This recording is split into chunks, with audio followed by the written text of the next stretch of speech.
Bienvenue dans ce cours. Dans ce cours, nous allons apprendre à créer la maquette d'une application mobile avec le logiciel Adobe Experience Design, aussi appelé Adobe XD. C'est le tout dernier de la suite Adobe, ce qui veut dire que si vous possédez déjà la suite Adobe pour utiliser Photoshop ou Illustrator par exemple, vous possédez déjà ce logiciel. Ce logiciel permet de créer des maquettes pour le web et pour le mobile qui sont interactives. C'est sa vraie force, et cela sans avoir à écrire une seule ligne de code. Ce logiciel, vous verrez, son interface, elle est assez différente de ce à quoi Adobe nous a habitués jusqu'à maintenant, et vous aurez peut-être remarqué que son interface ressemble beaucoup à celle d'un autre logiciel qui s'appelle Sketch. Alors vous allez me dire, pourquoi est-ce que je n'ai pas fait un cours sur Sketch tout simplement? Eh bien pour plusieurs raisons. Premièrement, Sketch n'est disponible que pour Mac, et chez Open Classrooms, on ne veut exclure personne. Deuxièmement, la licence Sketch est payante, ce qui veut dire que si vous aviez déjà la suite Adobe, ça vous fait payer une licence supplémentaire.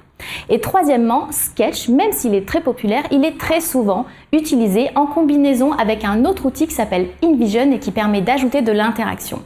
Or, Adobe XD gère l'interaction. Adobe XD fait le travail de Sketch plus InVision, il est 2 en 1.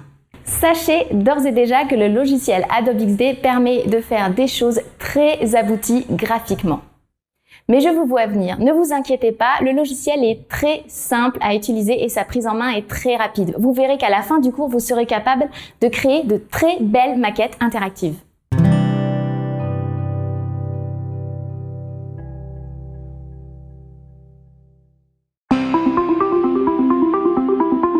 Dans ce chapitre, nous allons entrer dans l'interface du logiciel Adobe XD. Et comme je vous l'avais dit, vous verrez, son interface est très différente de ce à quoi Adobe nous a habitués jusqu'à maintenant, avec des logiciels comme Photoshop ou Illustrator par exemple, qui sont assez complexes, qui possèdent beaucoup de fonctionnalités. Adobe XD, lui, est très simple, il y a moins de fonctionnalités, mais elles sont beaucoup plus intuitives. Lorsque vous ouvrez Adobe Experience Design, vous arrivez sur cette page. Sur cette page, vous allez pouvoir choisir la dimension sur laquelle vous voulez travailler. Nous, dans ce cours, nous voulons faire une maquette pour une application mobile, donc on va choisir un format de smartphone, ici. Plus tard, on viendra piocher quelques éléments d'interface ici, dans les kits. Ça peut vous être très utile lorsque vous voulez donner une impression réaliste à vos maquettes. On va rester sur l'iPhone 6-7. Et on arrive directement sur votre Canva. C'est votre espace de travail en fait. Vous pouvez naviguer assez simplement avec le trackpad ou la souris, zoomer et dézoomer. Par défaut, la première page porte le nom du type de maquette. Donc ici, iPhone 6.7 1. C'est parce que c'est le premier plan de travail. Plan de travail, vous les avez ici. Vous les retrouvez là, sur ce pictogramme.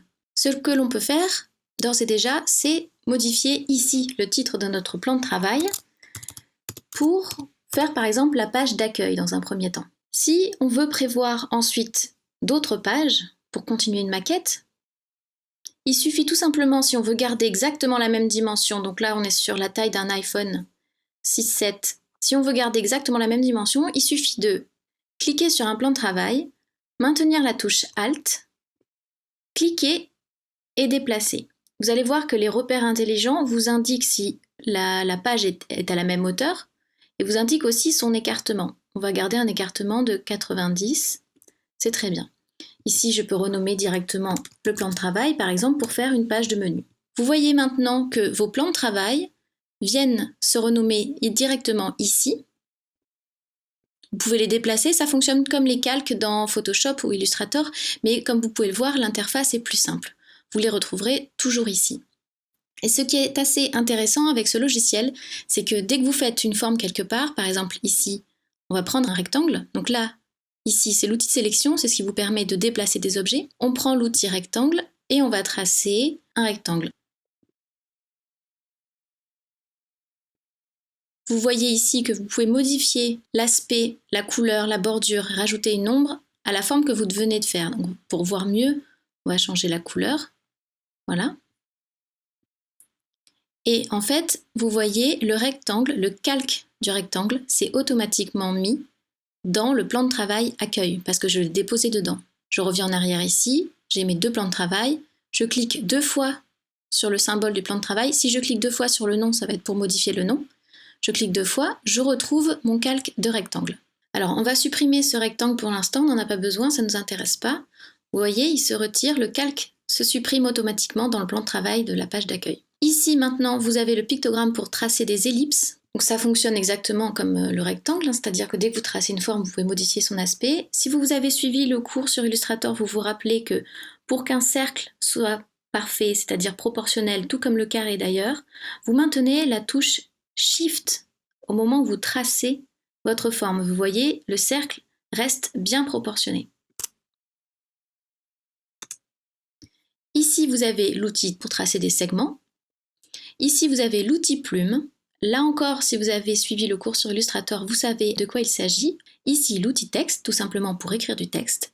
Ici, vous retrouvez l'outil plan de travail. Alors, à quoi ça sert puisqu'on peut tout simplement dupliquer des plans de travail ici en maintenant la touche Alt? Eh bien, c'est parce que lorsqu'on fait une maquette, on a souvent besoin de faire la version mobile et la version web. En fait, quand vous cliquez ici, ça nous permet de revenir à toutes les tailles et toutes les dimensions de maquettes possibles. Ensuite, ici, vous avez l'outil Zoom, tout simplement, que vous pouvez aussi utiliser soit en cliquant une fois que vous avez sélectionné, soit tout simplement avec le trackpad, comme moi je préfère le faire. Ici, on l'a vu tout à l'heure, c'est le pictogramme pour les calques. Et ici, vous avez la bibliothèque de symboles. Alors pour l'instant, si je clique dessus, on a 0 symbole. En fait, il s'agit de conserver une forme créée pour plus tard. Par exemple, quand on fera le logo, on l'ajoutera à la bibliothèque des symboles pour pouvoir le réutiliser directement partout sans avoir à le recréer ou à le dupliquer, etc. Alors, avant de commencer à concevoir notre maquette, je vous montre une dernière chose. Vous avez peut-être remarqué ici que vous avez 2 onglets dans votre espace de travail. L'onglet Design qui va vous servir à concevoir, à maqueter votre application mobile, et l'onglet Prototype qui va vous servir à dessiner un chemin de navigation entre vos pages. Ça va vous permettre de donner de l'interaction à votre maquette et de lier, comme vous pouvez le voir, des parties, des sections de pages à d'autres ou carrément des boutons.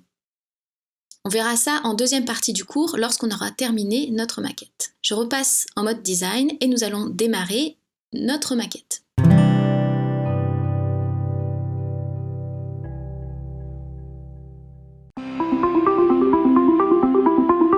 Nous avons créé une première page et nous allons maintenant ajouter un peu de réalisme à notre maquette en ajoutant des éléments d'interface de base comme un pictogramme pour le menu déroulant, un logo et un bouton d'appel à l'action, un call to action. Pour finaliser mon écran d'accueil, je vais maintenant rajouter plusieurs éléments d'interface, à commencer par un bouton pour créer une première interaction pour que ce premier écran d'accueil nous mène quelque part. Donc je vais prendre l'outil rectangle, je vais tracer ici un rectangle. Vous voyez, les repères me disent c'est bien, je vais peut-être rester sur la taille du titre, on verra si c'est suffisant. Ce bouton, je lui enlève la bordure. Et ce que je vais prendre comme couleur de fond, j'aime bien rester logique, alors je prends la pipette ici sur le côté et je vais venir sélectionner une couleur que j'ai déjà dans mon image, par exemple du orange. Voilà. Alors le bouton carré comme ça, c'est pas très moderne. Donc ce qu'on peut faire, c'est venir tirer sur les poignées ici, vers l'intérieur, et ça arrondit le bouton. Je peux toujours agrandir ce bouton. L'arrondi reste le même. Je le centre. Je vais écrire un texte à l'intérieur.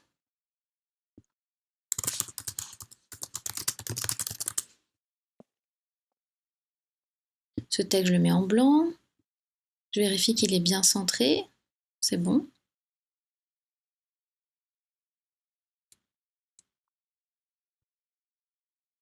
Comme d'habitude, je m'occupe de ranger, de trier un petit peu les calques pour m'y retrouver ensuite. Ça, c'est le rectangle du bouton. Donc ce que je vais faire, c'est que je vais le renommer bouton. Et ce que je vais faire, c'est que je vais associer ces 2 calques. Donc je les ai sélectionnés tous les deux en maintenant la touche Shift. Je fais Objet, Grouper. Et j'ai le groupe maintenant du bouton. Voilà. Quand je clique à l'intérieur, je retrouve les éléments de mon bouton. Pour ajouter un petit peu de réalisme à ma maquette, je vais aller chercher dans le kit des éléments d'interface qu'on avait vu tout à l'heure lors de l'écran de démarrage, je vais aller chercher la barre des tâches que l'on voit sur nos téléphones. Alors il suffit de faire Fichier, Nouveau, comme si vous ouvriez un nouveau document, mais au lieu de cliquer ici sur une dimension de maquette, vous cliquez ici dans les kits d'interface utilisateur. Je vais prendre celui de l'iPhone, donc ici, Apple, et ce que je veux, c'est ça. Donc je le prends tout simplement, je le sélectionne, copier, coller, et voilà. D'ailleurs, je vais aussi aller chercher une icône de menu ici dans les kits. Cette fois-ci, dans les éléments d'interface de Google.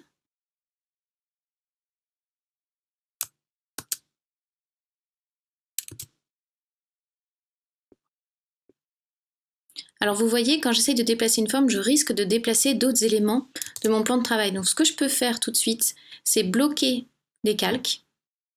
Comme ça, il ne bouge pas. D'ailleurs, celui-là, il va ici. Donc maintenant, je peux prendre mon icône de menu et la déplacer. Je vais la mettre ici.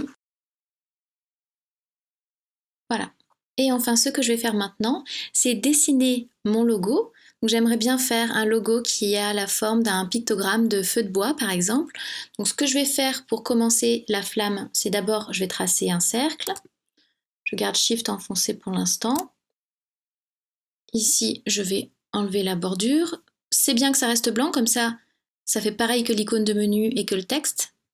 Je prends l'outil de section, je clique 2 fois sur ma forme et une fois sur la poignée du haut pour créer une pointe. Je vais étirer un petit peu cette pointe et pour lui donner une forme un peu plus naturelle, je vais ici venir modifier le tracé en bougeant les poignées. Voilà. Maintenant, je vais tracer le bois. Pareil ici, je vais enlever le fond, la bordure. Je le copie-colle.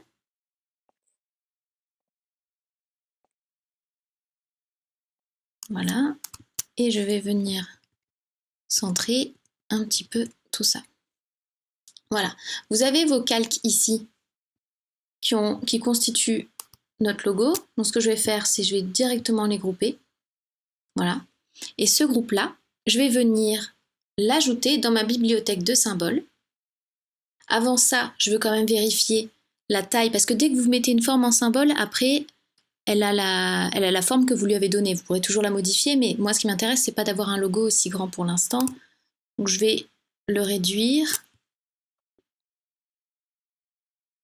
mettre ici.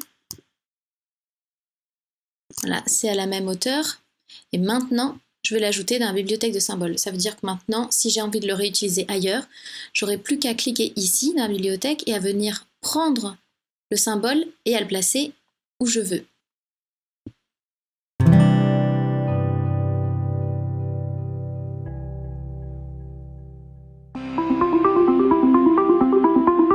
Nous avons créé une première page et nous allons maintenant ajouter un peu de réalisme à notre maquette en ajoutant des éléments d'interface de base comme un pictogramme pour le menu déroulant, un logo et un bouton d'appel à l'action, un call to action.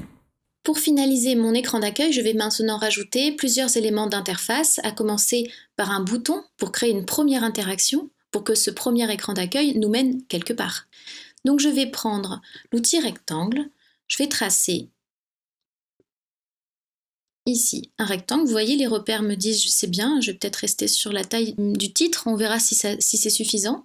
Ce bouton, je lui enlève la bordure. Et ce que je vais prendre comme couleur de fond, j'aime bien rester logique, alors je prends la pipette ici sur le côté et je vais venir sélectionner une couleur que j'ai déjà dans mon image, par exemple du orange. Voilà. Alors le bouton carré comme ça, c'est pas très moderne. Donc ce qu'on peut faire, c'est venir tirer sur les poignées ici, vers l'intérieur, et ça arrondit le bouton. Je peux toujours agrandir ce bouton. L'arrondi reste le même. Je le centre. Je vais écrire un texte à l'intérieur.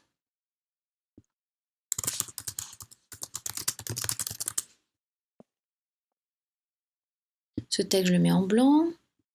Je vérifie qu'il est bien centré. C'est bon.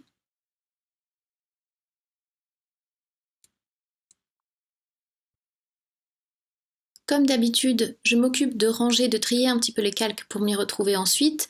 Ça, c'est le rectangle du bouton. Donc ce que je vais faire, c'est que je vais le renommer bouton.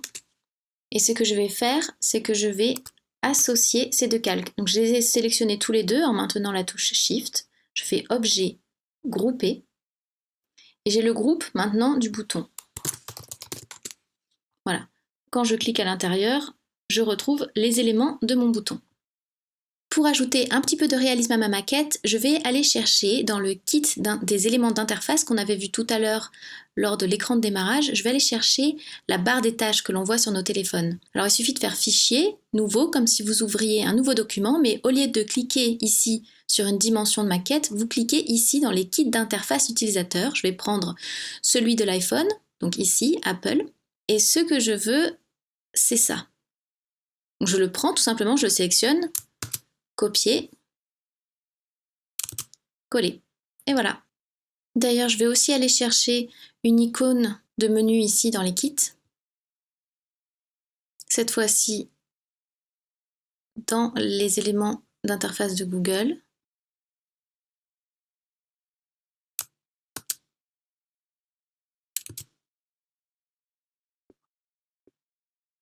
Alors vous voyez, quand j'essaie de déplacer une forme, je risque de déplacer d'autres éléments de mon plan de travail. Donc ce que je peux faire tout de suite, c'est bloquer les calques.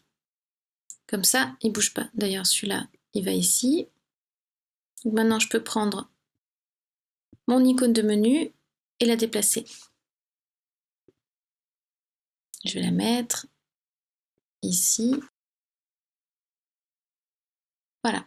Et enfin, ce que je vais faire maintenant, c'est dessiner mon logo. Donc j'aimerais bien faire un logo qui a la forme d'un pictogramme de feu de bois, par exemple.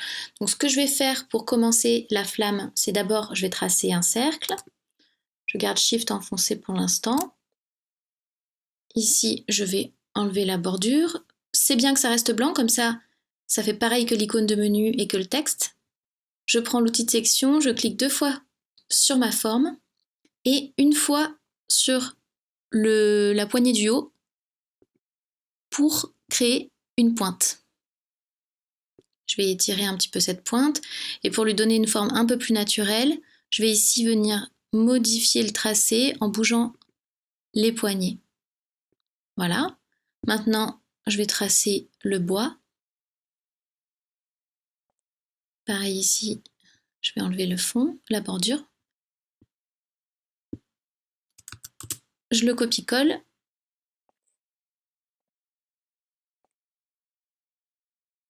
Voilà. Et je vais venir centrer un petit peu tout ça. Voilà. Vous avez vos calques ici qui constituent notre logo. Donc ce que je vais faire, c'est je vais directement les grouper. Voilà. Et ce groupe-là, je vais venir l'ajouter dans ma bibliothèque de symboles. Avant ça, je veux quand même vérifier la taille, parce que dès que vous mettez une forme en symbole, après, elle a la forme que vous lui avez donnée. Vous pourrez toujours la modifier, mais moi, ce qui m'intéresse, c'est pas d'avoir un logo aussi grand pour l'instant. Donc, je vais le réduire, mettre ici. Voilà, c'est à la même hauteur. Et maintenant, je vais l'ajouter dans la bibliothèque de symboles. Ça veut dire que maintenant, si j'ai envie de le réutiliser ailleurs, j'aurai plus qu'à cliquer ici dans la bibliothèque et à venir prendre le symbole et à le placer où je veux.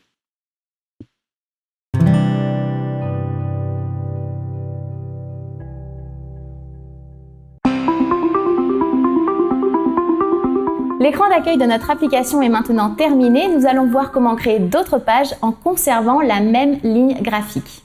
Je vais donc maintenant faire une deuxième page, la page du menu. Mais étant donné que je vais vouloir garder certains des éléments de l'interface, notamment la barre des tâches, le menu, le logo, et voire même l'image du fond, du même aspect, au même endroit, le plus simple, au lieu de les déplacer ou de les dupliquer sur la page d'à côté, ce que je vais faire, c'est que je vais supprimer ce plan de travail. Et au lieu de ça, je vais dupliquer celui-là. Donc je clique sur le nom du plan de travail pour le sélectionner.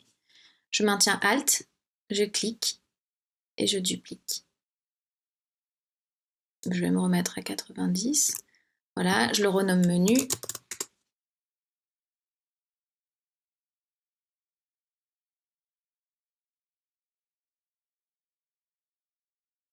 Si je veux faire arriver un menu sur le côté qui va prendre une partie de l'écran, par exemple cette partie, je peux imaginer que le fond va devenir flou et que par-dessus va arriver mon écran de menu. Alors, ce que je peux faire pour ça, c'est déjà mon ombrage. Alors, il est bloqué, je le débloque ici. Ça va être, voilà, mon menu qui se déroule sur le côté. Il va prendre cette taille à peu près. Et ce que je vais faire, c'est que je vais venir ajouter un rectangle par-dessus ici. Ce rectangle, je le mets par-dessus la photo de fond, par-dessus le titre et le sous-titre de mon application. Et ce rectangle, je vais cliquer sur flou en arrière-plan. En fait, mon rectangle devient transparent et fait en sorte que ce que j'ai mis derrière devient flou. Vous pouvez ici choisir le niveau de flou comme vous désirez. Alors ce rectangle, je le renomme. Et je peux imaginer que dans ce menu déroulant, je peux avoir accès à mon profil, par exemple. Donc je vais tracer une photo de profil. Je maintiens Shift.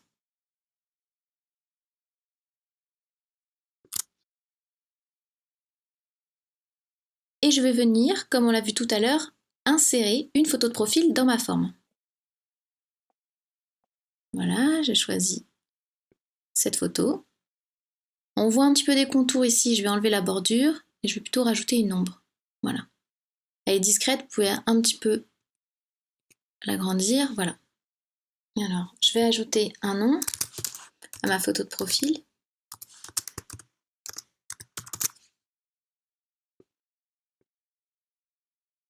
Là, je change la couleur.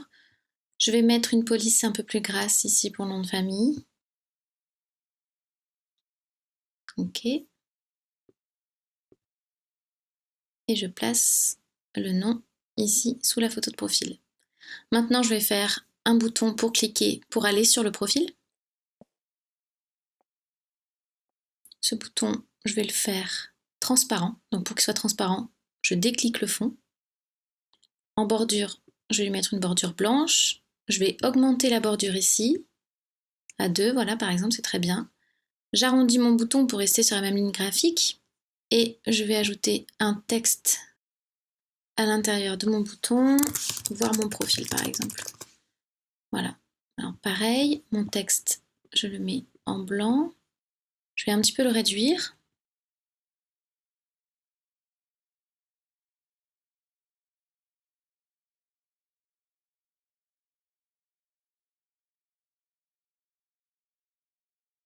Ce qu'on va faire, c'est dans la page de menu. Donc, le bouton, c'est ça. Je sélectionne mes deux objets, je les groupe. Je vais marquer bouton voir mon profil. Maintenant que je l'ai groupé, je peux le déplacer d'un bloc. Là. Et voilà. Dans mon menu, j'ai envie de mettre autant d'éléments que possible dont je vais avoir besoin pour naviguer de façon simple dans mon application. En fait, vous voyez, cet écran, c'est l'écran qui est censé apparaître quand, depuis l'écran d'accueil, on va cliquer ici. Vous avez un autre niveau d'interaction qui va être ici, on va pouvoir rechercher directement des stages, mais sachez que c'est dans le menu qu'on va pouvoir retrouver le plus d'éléments de navigation possible, donc essayez de le faire le plus complet possible. Je vais avancer un petit peu de mon côté pour compléter ce menu. Ce que je peux faire d'ores et déjà, c'est une chose que je ne vous ai pas montré. Pour garder une même ligne graphique, il est important de garder les mêmes couleurs. Donc cette couleur, par exemple, quand je double-clique, je la trouve ici. Ce que je peux faire en cliquant dessus, c'est que je vais cliquer sur le plus ici. Elle va s'ajouter dans ma bibliothèque de couleurs et dès que j'aurai envie de changer la couleur de quelque chose, par exemple ici, si je clique sur ce menu et que je clique ici sur orange, voilà, je change une couleur. Et c'est exactement la même couleur. Bon, ça ne m'intéresse pas de garder du orange ici, je garde le blanc.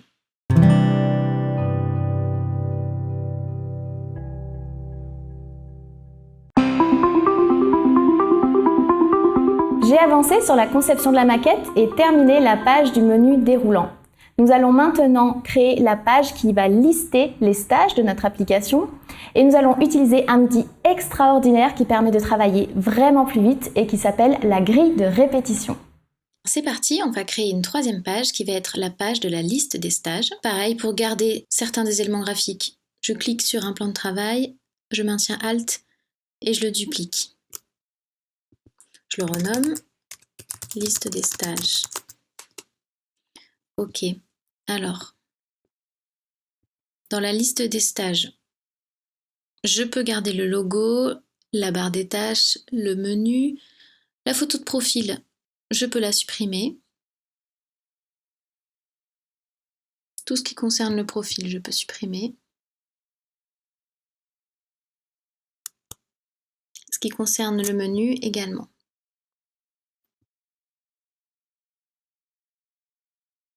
L'ombrage, c'est toujours intéressant de le garder. Voilà. Je le rebloque pour ne pas le faire bouger. Alors ce que je vais faire maintenant, c'est que je vais commencer à maqueter un premier stage ici. En fait, je vais faire une liste, donc je vais faire le premier stage. Donc je trace un rectangle pour la taille de mon stage. J'enlève la bordure. Ici, je vais aller mettre une image, comme on a vu tout à l'heure. Hop, voilà. Dans ce bloc, je vais rajouter du texte.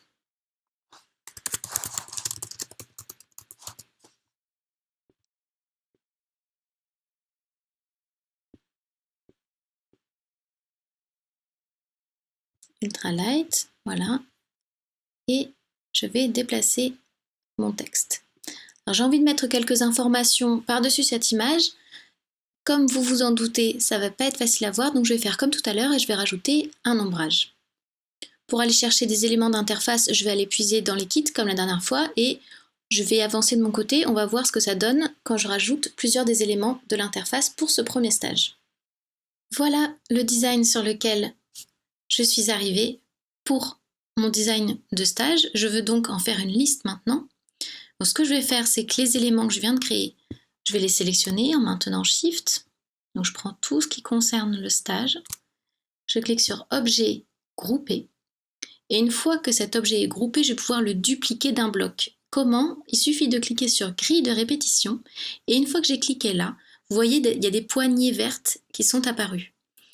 Je peux donc cliquer et répliquer mon design dans les deux sens, de façon latérale ou verticale. Moi, ce qui m'intéresse, c'est de le faire de façon verticale puisque je veux créer une liste dans mon écran. Donc, je dézoome un peu pour y voir mieux. Je vais faire une liste de 6 stages. 6 stages, c'est bien. Alors, vous voyez, l'écartement est un petit peu important. Je peux le réduire. J'en prends un. Je maintiens le clic et je glisse. Ça fait exactement le même écart pour tous les autres. Vous vous apercevez maintenant que lorsque je déclique, je reviens sur le canevas, ça s'est coupé parce qu'effectivement, ça dépasse la taille du plan de travail. Pour régler ça, je clique ici sur le titre du plan de travail et je vais l'agrandir jusqu'à englober tout le design qu'on a fait dépasser, qu'on vient de rajouter. Voilà. Et maintenant, ce qui est très intéressant avec la grille de répétition, c'est que je vais pouvoir insérer des images. J'en avais préparé ici. Je fais tout simplement glisser, déposer des images dans un rectangle et elles s'ajoutent automatiquement. Tant que je garde groupés mes éléments dans une grille de répétition, ça va répéter à chaque fois ce que je vais faire quelque part. Si par exemple je change le titre ici, ça va le changer partout à la fois. Ce que je veux maintenant pour faire du cas par cas et donc pour mettre des informations relatives à chacun des stages, ce que je vais faire, c'est que je vais dissocier la grille. Donc je sélectionne la grille, objet, dissocier. Maintenant que c'est dissocié, vous voyez, ça a créé des groupes, chacun étant un stage. Je peux les renommer maintenant pour m'y retrouver un petit peu mieux et les personnaliser chacun. Je vais travailler un petit peu de mon côté et on va voir ce que ça donne tout de suite.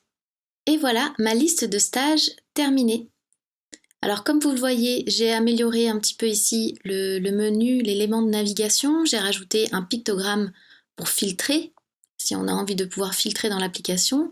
Ici, j'ai modifié le pictogramme de... Ça, c'est en fait, j'avais mis ça pour ajouter aux favoris. Par exemple, si on visite cette application mobile et qu'on veut garder certains des stages en favoris, on clique dessus. Ça, c'est le modèle une fois que c'est cliqué, une fois que c'est ajouté aux favoris. Les étoiles que vous voyez ici, que ce soit aussi le pictogramme pour la durée, le cœur, le pictogramme de filtre, tout ça, ce sont des éléments que je suis allée prendre dans les kits d'interface utilisateur, comme je vous ai montré tout à l'heure.